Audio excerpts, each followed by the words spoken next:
afternoon. My name is Frank Matthews. I'm the co-founder of Diverse Issues in Higher Education, and from looking around the room and looking at the color of hair, where there is hair, as many of you remember us from 30 years ago when we were Black Issues in Higher Education. So it's been a while, but we are so thankful that you decided to join us this afternoon. We will engage in a very frank, a very honest conversation about recruitment and retention of faculty of color. I was telling the panelists that one of the things I wanted us to be open, because there are a lot of times you can't ask certain questions, you can't consider certain things in the confines of your institution. And this is your day to ask those questions, to get to the bottom of things, so to speak. So the process is going to be, I'm going to throw out questions, and we're going to try to engage you as early as possible, and we're going to ask you and invite you to join us. Most of you have on your table a copy of our recent edition about emerging scholars. That's one of our signature pieces. And if you look at the faces of those young scholars in that magazine, you see what we're about today, because these people they decided to come to the academy. A lot of them, unfortunately, will leave before they reach their full potential. So we're going to examine why people come to the academy, and what keeps them in the academy, and what can we do. We've decided that the question that is being begged is,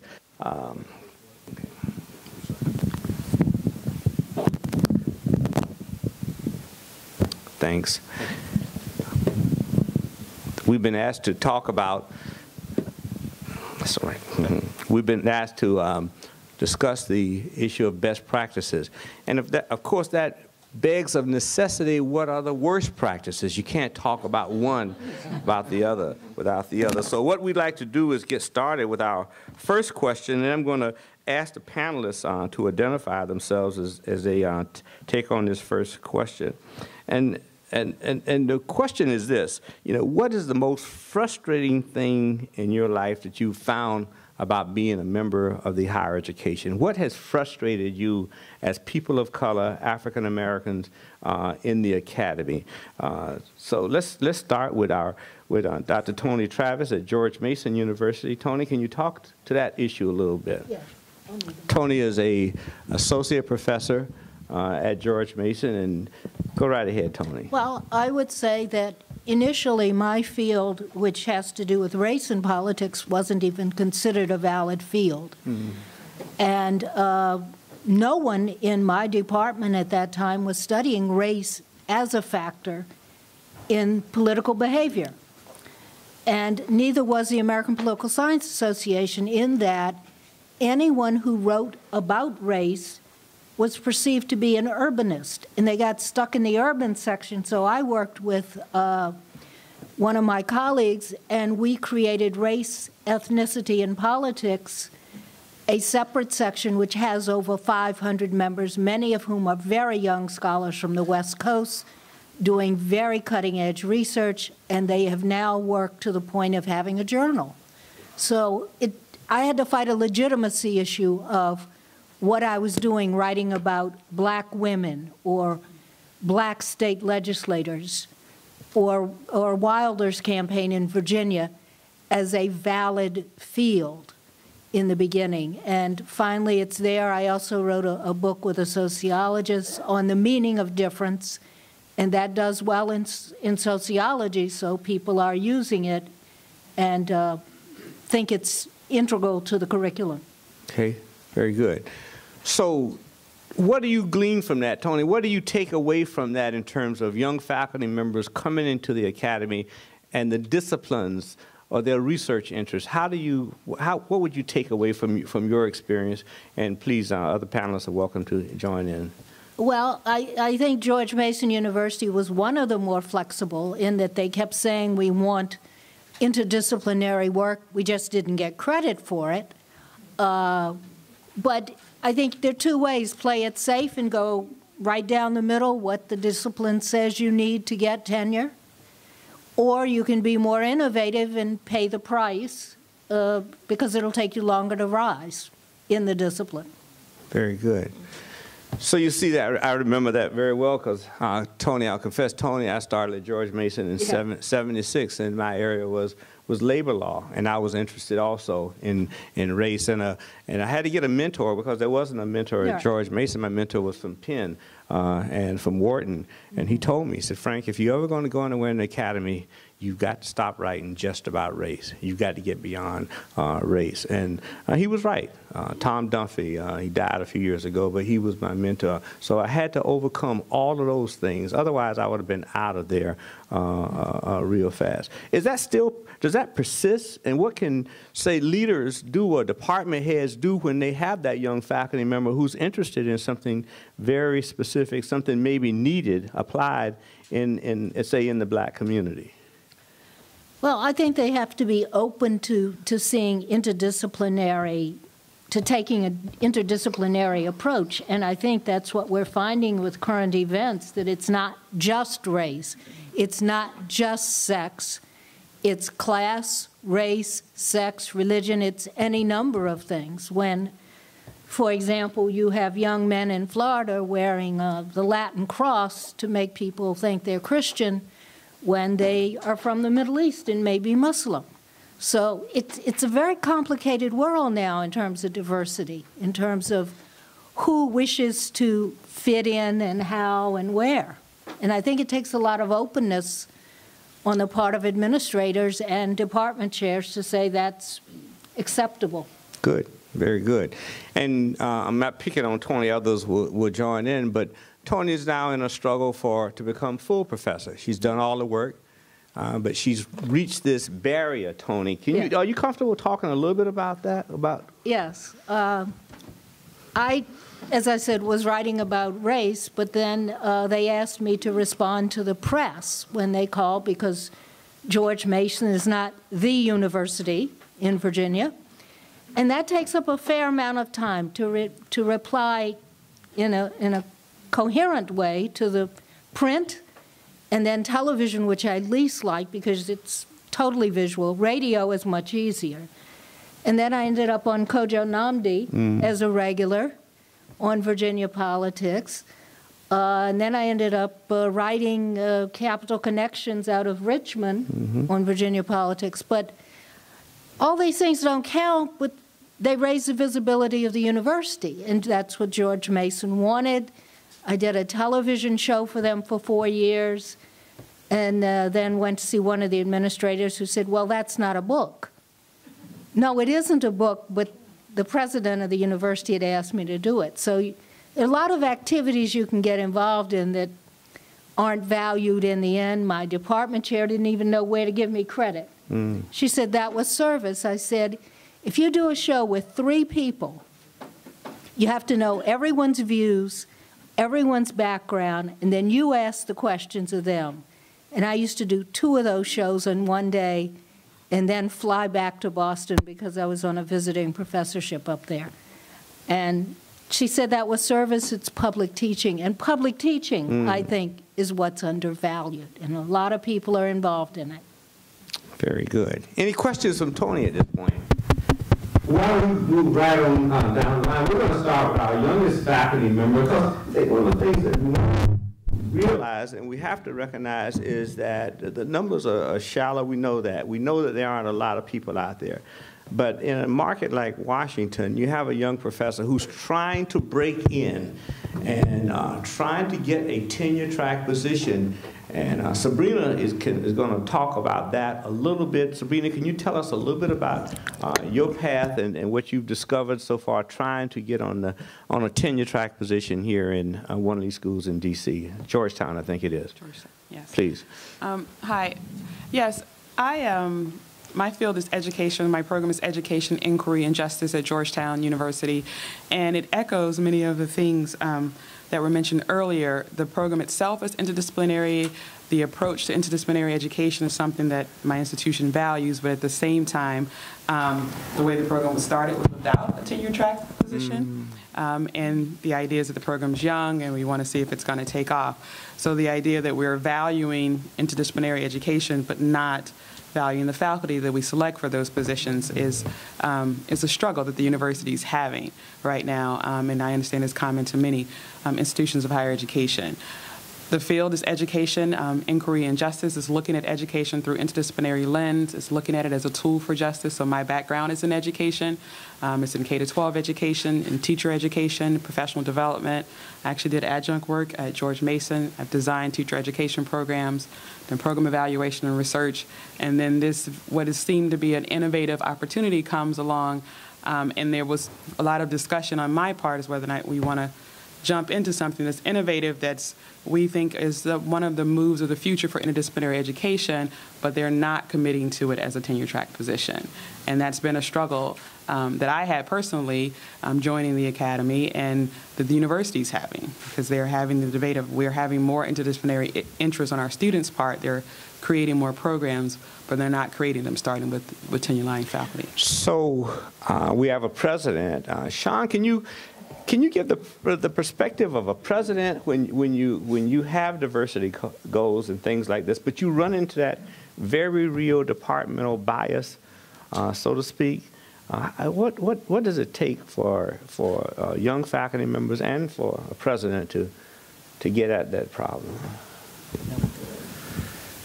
No, thank you. And maybe I'll put this in the context of your opening question, which is what are the things that I find frustrating in working in higher education. And I'd say at this stage in my career, and from the perspective of a senior administrator, the pace of change and the work that you need to do in order to create institutional change is probably the thing that's most frustrating, in that by nature, and I should say I have spent my entire academic career at small private liberal arts colleges, and those are places where the investment in governance of the institution is very much distributed over the course over the breadth of the faculty, and that I came up through the faculty at one of these institutions, and so I always have to remind myself that not that long ago I was one of the folks who would have been demanding that that's exactly the way it should be, and so I keep that in mind at all times.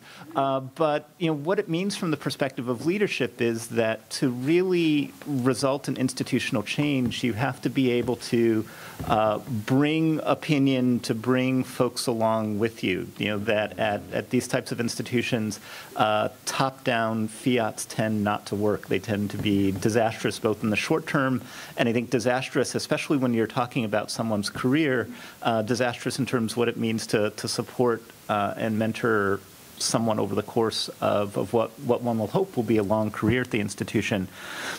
So that means at least three different things. One is that the principles of diversity for the institution have to be very well articulated. They have to be clear, and they have to come from the top. So if in fact diversity is an institutional priority, I see at least my role as president is to make sure that we are very clear in articulating that to external audiences throughout the institution, and what that, and making sure that we're bringing folks along with that. Everyone should have an understanding that that is a priority of the institution, and it should, almost to the degree that it becomes mantra, that everyone is ready and prepared to recite. Secondly, there need to be a lot of small things done correctly. So the big strokes matter, but actually a lot of the small things matter as well. So are we engaging in campus conversations about diversity in a lot of different small places on campus, as well as when we make larger strokes in terms of changes within departments or creating positions and that type of thing? So, as a very small example, are there ways to make sure that when departments are inviting seminar speakers or bringing guest speakers to campus, that they're actually thinking about the range of scholars out there in a broad way in terms of who gets invited to speak, and not just in departments where race, ethnicity, gender, class may be central scholarly academic questions in pursuit, but in fields like my own field of chemistry, right? And, that becomes important in a couple of different ways. I think it's important for students to see that there are diverse scholars out there who deserve to be invited to campuses, and that they are folks that are worthy of hearing speak, and that they're doing interesting stuff. It also is a great way for faculty to remind themselves when they're doing a search that there are people out there, because one of the questions that you hear, or one of the, not questions, responses that you hear time and time again when departments are asked about their recruitment efforts is that, well, we looked and there's no one there. So, if it's something that you can really build a culture that, there are places out there where there are scholars of color. There are places out there where you can engage and build relationships, and think of this as an ongoing process, not something that's episodic. Then you're sort of building the muscle memory that, it's not okay to have a pool or a finalist pool, or as you're getting to a short list that's not reflecting diversity, because that over the past few years you've kind of done other ways to reflect diversity. So I think that it's making sure that those types of small things and keeping an eye on those things can be just as important as big things. I think the third thing which is important is finding a way to position the institution to take advantage of opportunities when they arise. And I think of this in terms of my own career. And for my own career, it's interesting. I've often thought of it in terms of, I somehow was lucky and I always kind of could find the right job at the right time, that sort of it was always there to be found. In retrospect, as I look back, I also happen to always encounter institutions that were ready to take advantage of opportunity. So as a candidate, what I was interpreting as luck, that, wow, I stumbled on this thing and they were ready to kind of grab me right away, I now realize that it was an institution that had positioned itself to ask a question, is this a priority for us in the search? And that when an opportunity to hire a candidate that fit my category came up, that institutionally they were prepared to do that. And so, that can take, what that means takes on different things at different institutions. It can mean creative programs to bring postdocs to campus that can give a chance for folks to have a feeling of what the campus environment is like. And I'm at an institution now, I've been at institutions in the past that have been able to leverage that and take advantage of that to make hires in certain areas. It can mean just actually building pipelines that reach further back, so that if there are relationships with departments that can bring graduate students into the sphere of notice, that you can take advantage of opportunities there. It means actually making sure that from a faculty standpoint and administrative standpoint, again, this comes back to the mantra that if everyone understands that this is an institutional priority, then they're kind of on the lookout. So when an opportunity comes up, you can sort of close the loop right away, that without a lot of hand-wringing about whether this is a good thing to do or not. So I think those three things, like, making it clear that it's an institutional priority kind of through and through, doing a lot of the small things right so that the culture and context is set that this is important. And I think the third thing, being prepared to take advantage of opportunity, that those are the, I think at least from a presidential perspective, things that I think are important. Good. Thank you very much. Dr. Moore, a lot of that, all of us wish we had a president like this, but it's not the reality of it. And a lot of times we look to the institutional diversity officer. He's the one that's supposed to make it happen. So what do you do when you have a president who is not as sensitive to these issues as we just heard articulated? You're at Ohio State, and you've had some successes out there, but what is the role of the diversity officer? What should be the role of the diversity officer in that case? Well, let me just say, provide a context, Ohio State, we've had an Office of Diversity and Inclusion for over 40 years. And so diversity has been held in high esteem, and not just in the sense of lip service. We have a $20 million from what I was told from the last, anytime we have a turnover in leadership, we always bring a consultant in to tell us how we can do it better. I think at that time, the president and the provost indicated that we spend more on diversity than anybody in the United States of America. We spend $20 million on just scholarships. When you say that, what do you mean spend $20 million on diversity? What does that really mean? In terms of dollars, in terms of scholarships, in terms of trying to increase the diversity on our campus, underrepresented populations. We have a Young Scholars Program that's been around 26 years before Princeton and Harvard and all those institutions start thinking about how do we get low-income communities access to our institution. We guarantee students as early as 6th grade full matriculation regardless of their ACT score. In some years, because of we have a unique mission and we're struggling with its attention primarily because we're the flagship and we are the land-grant institution. Yeah. So we want to be more like Michigan. We want to be more like Northwestern. We won't say it, but in terms of the selectivity of the institution, because almost 25 years ago, Ohio State was an open admissions institution, right. Minnesota and Ohio State. So it was your birthright to go to Ohio State regardless of what kind of profile you had. Now, no longer that is a possibility. For example, our challenge is, because we're becoming selective, is making it more difficult for those traditional underrepresented populations to matriculate in our institution. For example, in the state of Ohio, we all know, and it's no hidden secret, we may say it, we try to use code words, African Americans and sometimes Latinos do not score as high on the ACT and SAT. In the state of Ohio, less than 250-something African American students scored a 27 or higher. We got 50 of them. So how do you ensure our land-grant mission that the institution is accessible to all the constituents and still maintain this air with U.S. News and World Report? Because let's face it, that has nothing to do with really quality indicators in terms of teaching, because that's not one of the things. But in terms of how do we appeal to our president, we profess in higher education that we use data. And so what we try to do is let data tell a story with our students. Not only that, what we try to do is to profile those populations that traditionally that people don't think can do well at an institution like Ohio State, and to hear their stories.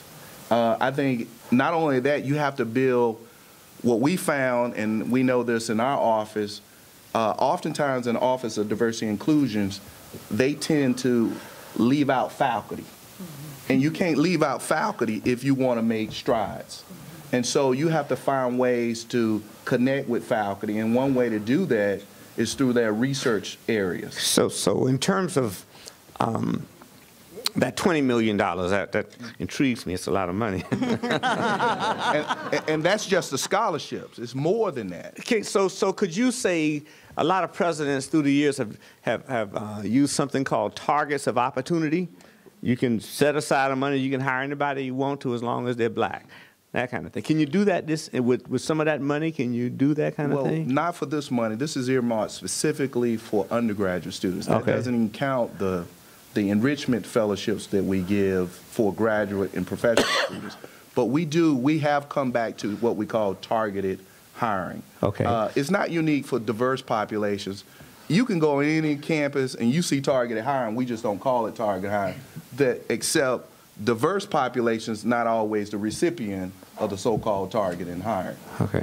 So what we found to be very important, particularly with my vice provost, is when you have populations, these non-traditional disciplines like engineering, chemistry, like the president is in, you can't bring in one person in, because you have to do cluster hires. We know this in social science research is important because there's a cultural differences and challenges, not only within the academic discipline, but how do you, for example, I went to Virginia Tech.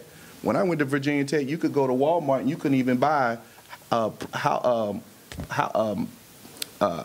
hair products for people of color. BET just got there when I first got there.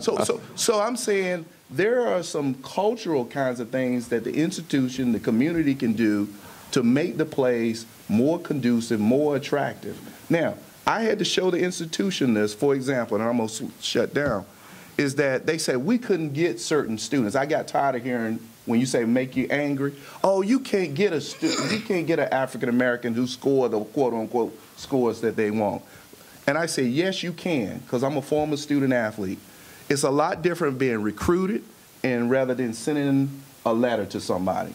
These students, whether they score a 30 on the ACT or a 25 on the ACT, they almost can go anywhere in America, primarily because of the national averages. So, for example, we decided, I said, the vice provost and me, and I'm an associate provost, we're going to call the students, we're going to give full rides personally.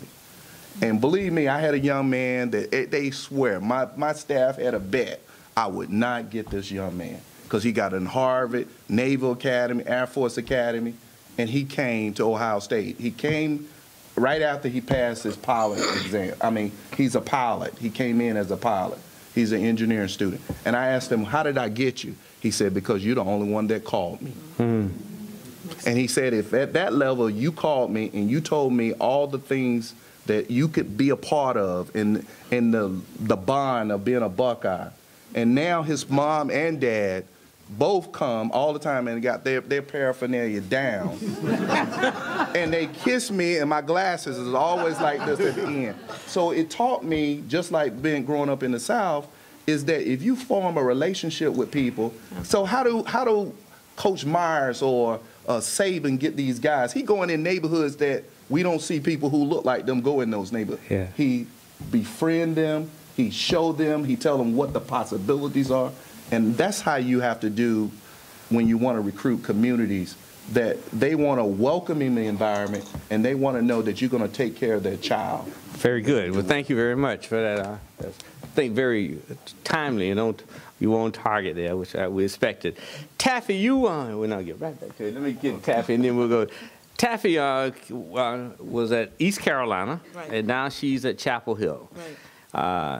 Two institutions, two missions, both in the state public school system, public university system. Taffy, can you tell us a little bit about how you made that transition and how you carry on the agenda that you know that needs to be carried on at a flagship institution like Chapel Hill, especially now with this dark cloud about the athletics and the cheating and things of this nature. Can you talk a little bit about that and how that affects diversity? Sure. You know, I tried to reflect on those things that had really been effective for me at East Carolina. I spent 16 years at the institution in various roles, starting with minority affairs and then working up to being the equity and the diversity officer. And part of what I learned being there is that if you can inculcate, if you can first articulate the core values of the institution, if you can develop infrastructure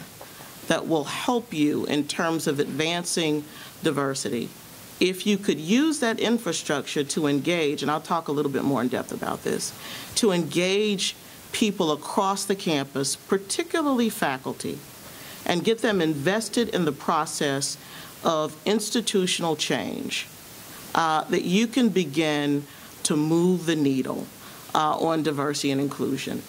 I had the absolute gift of being at ECU at a time when there was tremendous growth from distance education. And for about a 5-year period, we hired 100+ faculty each year. Which was unheard of. You know, I now realize that will never happen again in my career. And at that time, there was leadership at that institution that was really committed.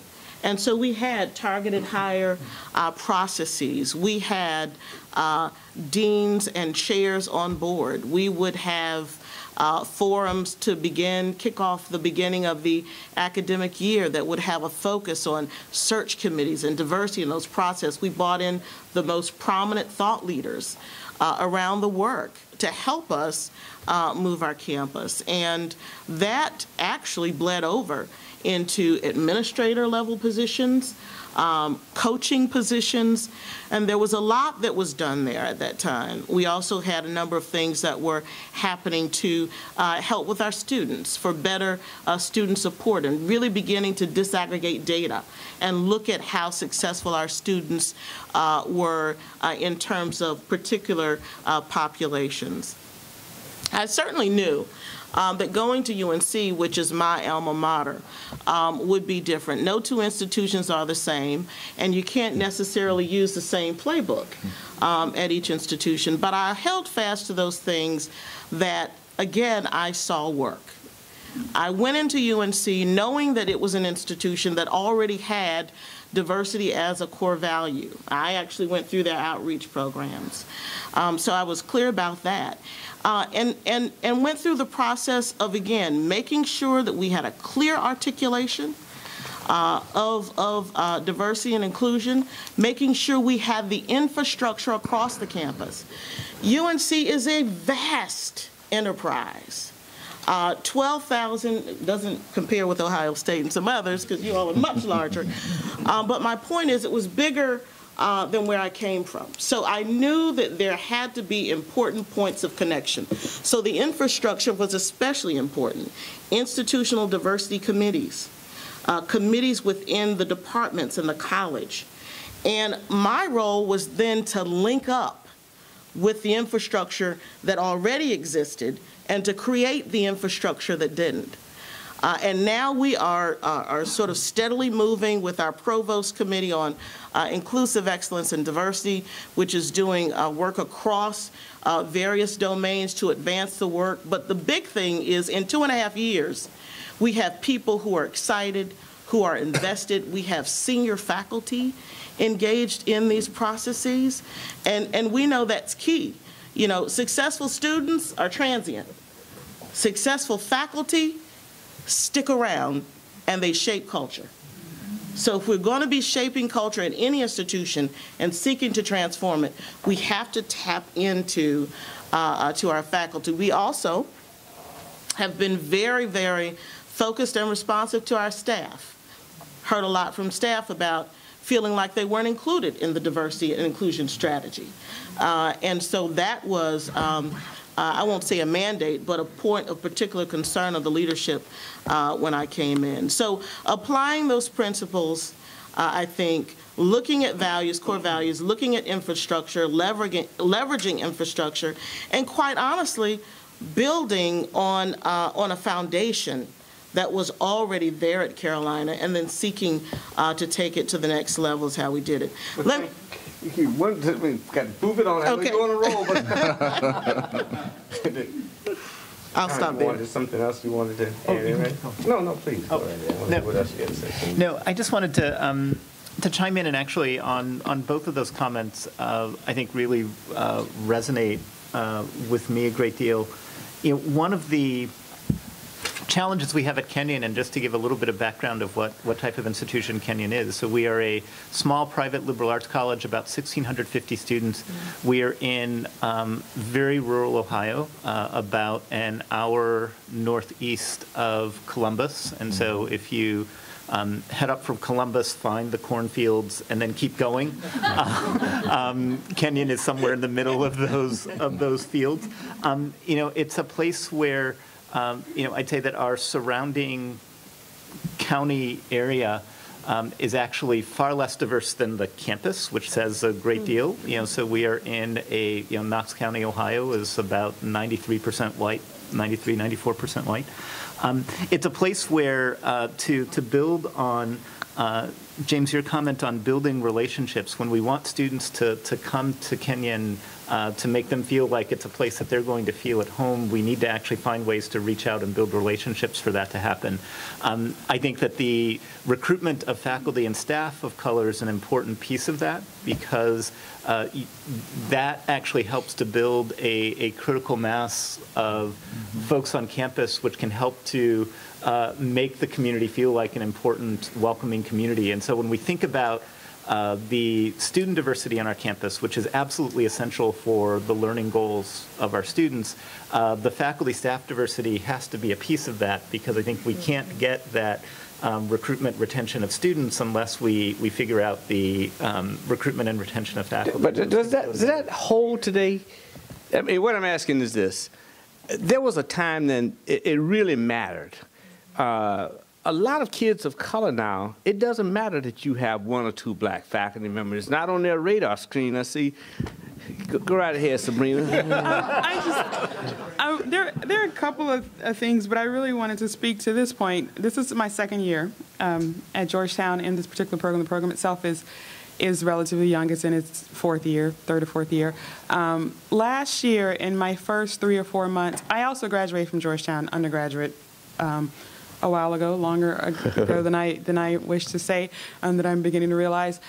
My first few months, my first year, I had multiple students of color come to my office. Yeah. And it took me a while, I would say. I was so into this new position, this wonderful opportunity, to realize they didn't want anything. They didn't need anything until one of them actually said, I was like, I'm not sure I'm helping you. She goes, I just wanted to make sure you were real. That is what she told me. She had been abroad the semester before, the spring of that semester. I've been hired in the spring and done everything over the summer, and she had heard that they had hired an African-American woman professor that was not in African-American studies. Wow. And that is exactly, she said, I just wanted to make sure you were real. And that helped me understand why all those other students had been in my office the last previous few weeks.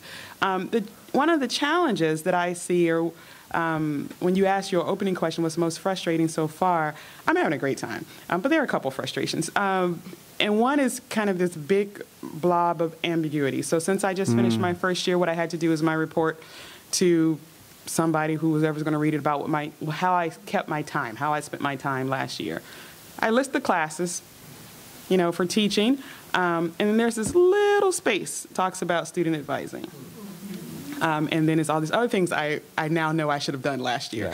And I feel like the bulk of my time was teaching and being with my students and advising them on whatever they came to talk about. But when I looked at that form, it was my first time having to do one, it's like, okay, clearly the proportions are different, that I need to spend this year differently. And you didn't, no one along the way told you that? No one did. No. Yeah. Tony, we're going to talk to that because I know that you spent a lot of time with black faculty, staff, and students and that kind of thing over the years and things of that nature. No, they don't tell you, and I keep records, and one year I had 96 assigned advisees. And I think that was a high for the department. And, other people had 75, 55, whatever.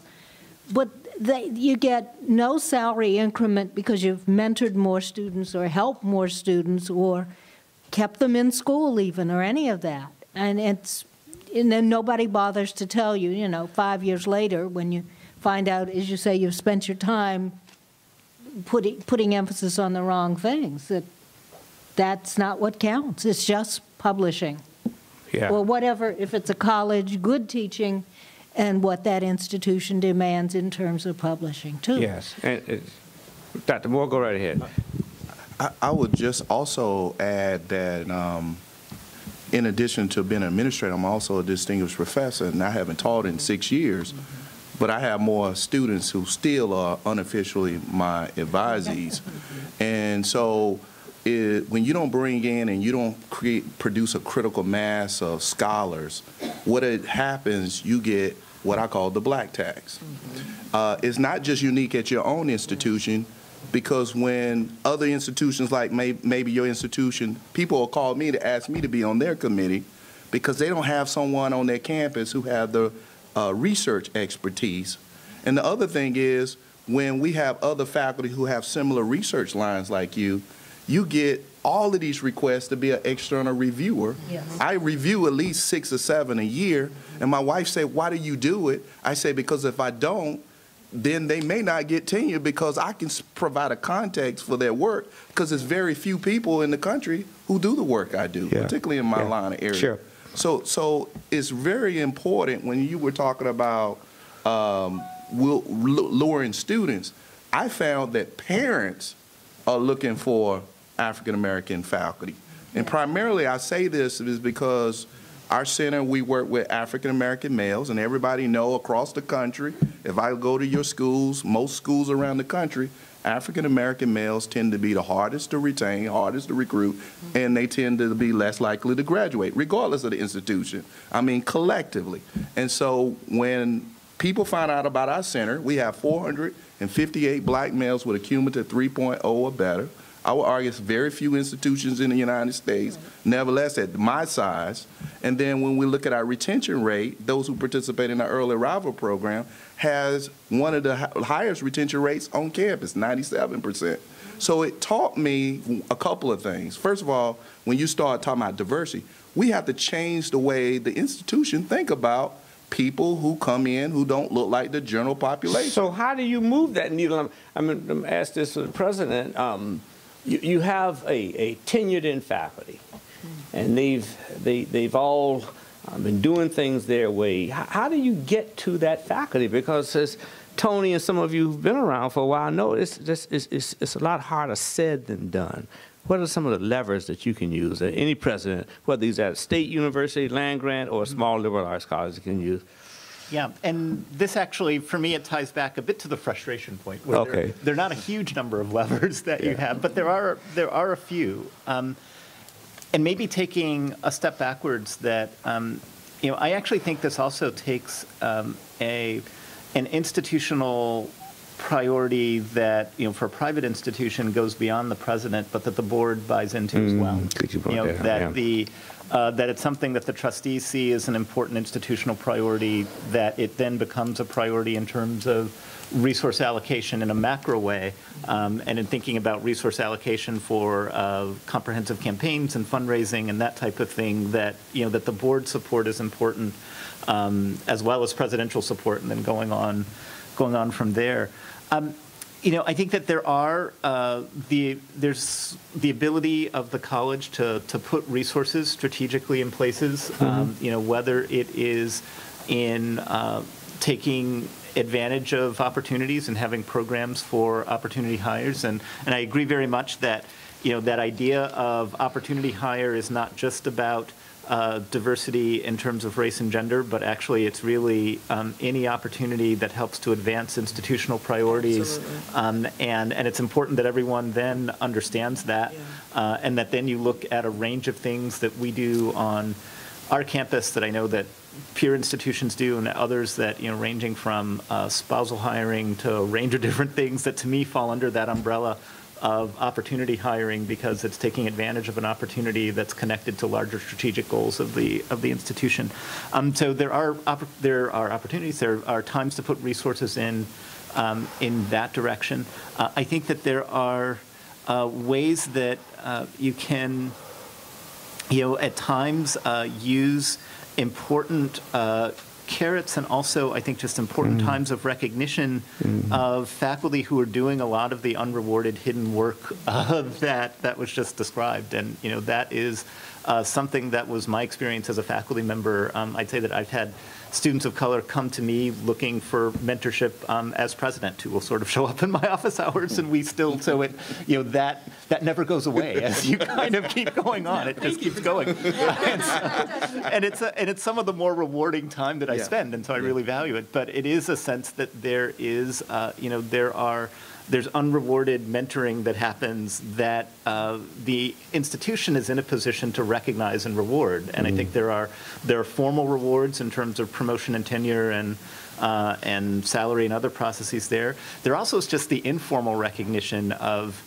telling folks that, yes, we know that you're doing this work, of making sure that the institution isn't piling on additional work on top of that, so that if you are doing all of this other stuff that doesn't show up on your end of the year report, you're not also then asked to do 10 other committees because we need a person of color to be on that committee to do it, right? That there are things that the institution can do to sort of recognize the fact that there is, actually I love the phrase, the black tax that goes on in places that's important to do.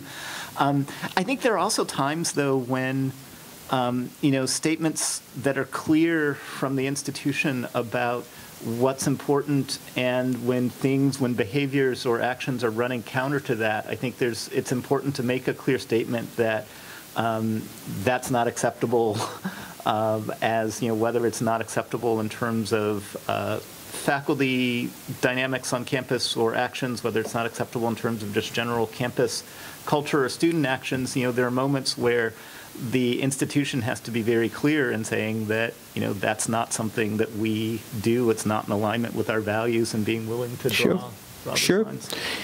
Well, we have about 15 minutes, so I'd like to throw it open to questions at this point. Any questions that any of you have? You can make it as personal or as needed in order to get some more information or insight about some of these issues that we're talking about. Anybody? Speak now. Okay. Okay. Yes, sir. Please. And please identify yourself. Jim Moran from the University of South Dakota. I'm Provost at the University of South Dakota. And kind of speaking about the cornfields of Kenyon, and we're in South Dakota, in which the state has a 2% African-American population, 8% Native population. So the question is, in the community, and it's a little different than Columbus and D.C. certainly, what are the factors in the community that we can use that and that you see as faculty members that are really important for both the recruitment and retention of African-American faculty? So I can start on, and again, I think in some ways it's both attention to small things as well as big things, and on the category of things that sort of are small, but if you're an individual living that experience, actually do loom large. Actually, the hair care products and how one actually deals with navigation of personal life as a person of color within a community where you're going to find yourself in a community that's even more isolated than the campus community, is a real thing and a real phenomenon. We've had candidates that we've interviewed, and certainly as part of our recruitment process for faculty and staff, if we know that we have a person of color, or actually really anyone in the pool, we open it up. Is there someone that you would like to talk to on campus about issues on living in our community? And we ask that of everyone, so that it gives an opportunity for candidates to put something on the table that they'd want to know. And I've had candidates actually put on the table specifically, actually, do you have any other African-American women on campus that I can talk to about, personal, how one navigates not only in a professional way in a community, but what the personal navigations are in a community. So when the answer is no, I don't, you're going to be the first one. What do you say to them? And I think it's a challenge. I think that you have. I think that's a place where thinking about going into the search in advance of, are there others that you can tap in locally within the community that can be resources? I think that those are things you kind of have to think through in advance. Yeah, one of the things that happens is that, I hear this, certainly I've been to South Dakota and a lot of fields up there, but I think it's the work you do has a lot to do with it. You have a significant Native American population up there in the Black Hills and things of that nature. I remember when I was teaching at George Mason, and it all comes down, from my perspective, and what we've been writing about in Diverse for the last 30 years, is the risk factor. Does the president, does the board do they have enough backbone, enough courage to make those appointments? And one of the things that happened at George Mason, and it stuck with me, was in 1978 or 79, I couldn't get a black faculty member. It was very, very difficult. Everyone was a fight, every appointment. And but along comes a guy named Walter Williams. And you may know him, an ultra-conservative columnist. And all of a sudden, they found the money. They found the appointment, they found the line, and he ended up with the biggest office on campus, and gave him everything he wanted. What I took away from that was this: it wasn't his blackness that got him hired; it was his politics, because he was right up before Jim Buchanan and that whole crowd that got the Nobel Prize and this kind of thing. So your diversity platform may have to take on some nuanced approaches now. A lot of conservative people out there with all kinds of strange ideas, and the faculty would jump on them like they did with Walter, and he's still there. He got the Olin chair. He got hardwood floors in his offices and this kind of stuff. Seriously. I mean, and he's bringing in and he got to keep his column. At that time, he was syndicated in over 75 newspapers around the country. So that was a very, very telling point for me in terms of, yeah, I'm going to give you you want an African-American male, we're going to give you one, but you're going to be careful what you ask for, you know, that kind of thing. Anybody else? I saw another hand right there. Yes, please, tell us who you are. I'm Alma Clayton Patterson. I'm a senior scholar at AAC&U. Okay, good. One of the things that has concerned me more recently is, and actually in the last 4 or 5 years, is there's a leadership transition, a senior leadership transition. And you're talking to a group of folks who are mostly at predominantly white institutions, and that leadership transition is devastating in and of itself. But when you have a champion, a diversity champion that is the leader, and they leave, I want you to talk about how do you make that role non-champion specific, so that when that person leaves, the work that you've laid the great foundation for doesn't go away because you got a new president. Thank you. Well, Frank Hale is arguably one of the most esteemed individuals who worked in diversity.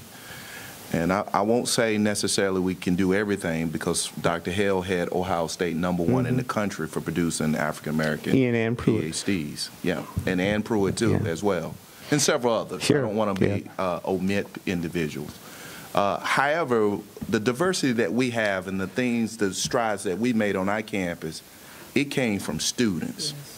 Every decade, the 50s, the 60s, the 70s, the 80s, the 90s, 2000s. Every time something, we got all our programs because we got kids from Cincinnati, Cleveland, from hardcore urban areas.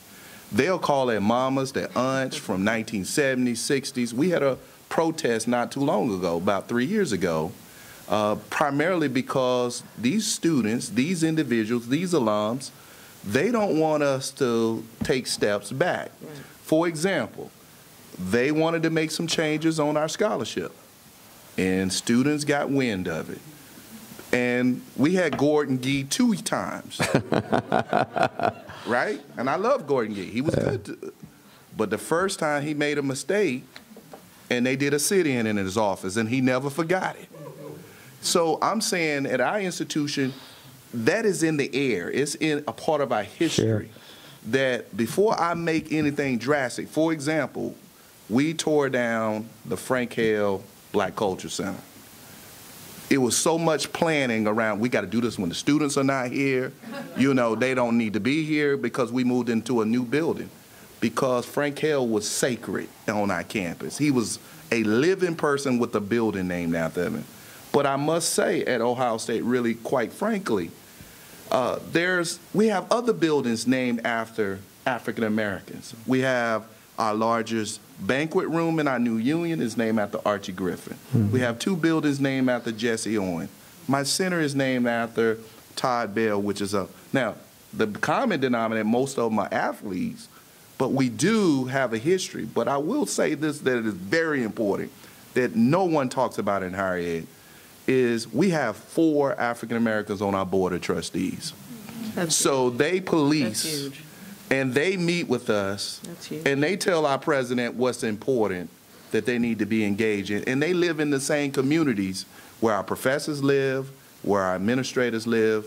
They go to church with them, and they have conversations. So I think when we start talking about diversity, presidents need to think about how they're going to diversify their board of trustees. Well, it depends on whether it's appointed. It's a political process. Right.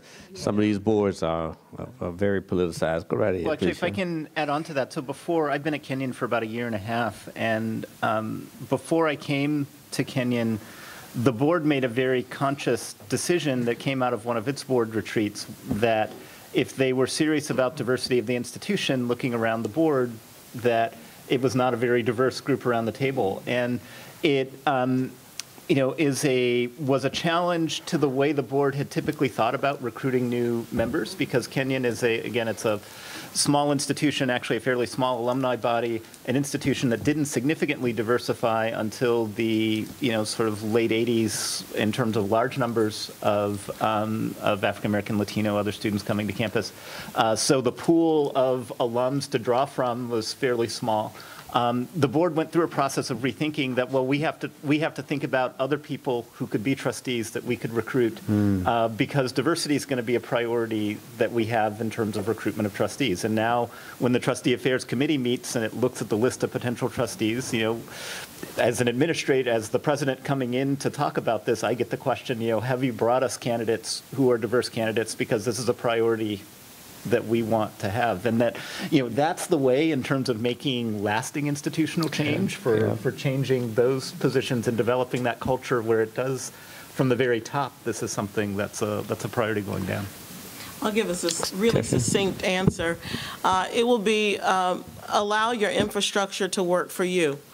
And that's for us, whether it's this Provost Committee on Inclusive Excellence and Diversity will be presenting in 2 weeks to our chancellor, our provost, and senior leaders about further diversifying our Board of Trustees.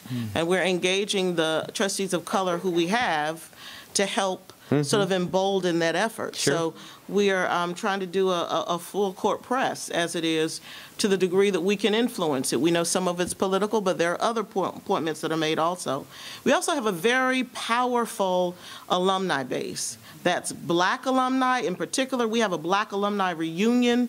We have Light on the Hill scholarships, just a tremendous infrastructure. We have a growing Latino population that is organizing, that our office helps to support each one of these. We have caucuses, multicultural caucuses, where we have most recently celebrated tenure and promotion for underrepresented minorities who have achieved that. And so there are a number of things going on where there's this interesting leveraging so that we can be able to continue the work after the transition, and it's not so devastating. Sure. So one of the questions, go right ahead, please. That's a question. Tony, I'll ask you early, this question. What do you want out of the diversity officer as a faculty member, Tony? You or Sabrina, what do you expect? I mean, I know what, Taffy and all those say, but they work in the big house, so to speak. What do you want out of? Well, I think first, someone who understands what the situation is. Okay. So they have to know. I was told a long time ago, I asked a question, that the university doesn't keep persistence data. And I said, that's absurd, therefore your data is faulty. So 5 blacks come in, but 5 blacks go out. Right. And they said, we're doing fine, So one, to know who's being lost and why, you need exit information, exit data, I think. And to understand what's happening at the departmental or whatever the local units are. What about you, Sabrina? You're new to this. What would you hope to get from a diversity officer? Because it's like noses. Everybody has one. Everybody has a diversity officer. The interesting thing is that I've had no contact with from official contact. Since I went to Georgetown as an undergraduate, I personally knew someone in the diversity office, so we had tea for welcome back to the campus. But as a new faculty, there's really been no connection with the diversity office. I actually assumed it was all for students. We have a lot of initiatives on campus for our students, diversifying our student population. There's been no mentoring. I've actually contacted my mentor from my doctoral program at that institution at George Mason because I am in need of a mentor. It's like, I did this first year and I did this report. I'm like, that was not the way to do my first year. I had great rewarding experiences. I think I made an impact on my students, but looking at my career, there's some more mentoring needs to happen, and that's not happening at my institution right now from the diversity office or from anyone else. Good. Tony, you had something else you want to say? I was just going to say, they said, well, we have a mentoring program for faculty, and I went to see the guy, and he said, well, just keep writing and publishing. And I said, that doesn't help me, I don't get anywhere. went to my department chair, and he finally said, after he didn't review my work in the same field of political science, I really don't want to mentor. You know, I don't want to do that. And he didn't suggest anyone else. But also the lack of support for the diversity officer to know how much support is being given to faculty to move up within the institution. Yeah. And there usually isn't, well, there hasn't been any at George Mason. Yes, We've yes, now- please. Okay, a couple of questions. Okay, please, go right ahead, Tim. Yeah, Tim Eatman, Syracuse University. Thank you so much for this enriching panel. I really have been celebrating the increased focus on engaged scholarship across the faculty roles, right? Research, teaching, and service, and understanding the interdependent nature of that, right? I'm thinking about Alma's question about how do we bake it in, right, to the spinal column of the institution so that it's not so vulnerable, right? I just really, we don't have time to deal with it, but policy. Where are our institutions or your institutions with respect to the development of policy that focus on understanding the citizenry of academia for the 21st century that is thinking in greater ways than the article in the book? We love that. We need to have it. But there are any number of other artifacts of engaged scholarship that we're sophisticated enough in the 21st century to be able to value and reward. And we know who's doing those kinds of work, right? It may not, may be a challenge if you're not on a tenure track position, but with respect to promotion and tenure policy, and then we know policies don't vote, so we got a challenge even if the policy is there. But I would just love to hear any sort of peppering of ideas that you have about activity on your campus around the kind of policy making that will help us be more sophisticated in the academy. Well, I was just going to say this isn't policy making, but we had one faculty member start a blog after the Egyptian revolution thing. And it was something like he and 3 other scholars around the world, and 10,000 people were part of this. And so that gives not only the department visibility, but the university visibility. And I think that's what's, anything online now, there'll be, people will have to begin to think think differently about it. Good point. I would say, Tim, that 2 years ago our provost said we should be rewarding in different kinds of ways, particularly those associate professors, right? They get kind of lost in the shuffle, right, at our institution, and we did a study.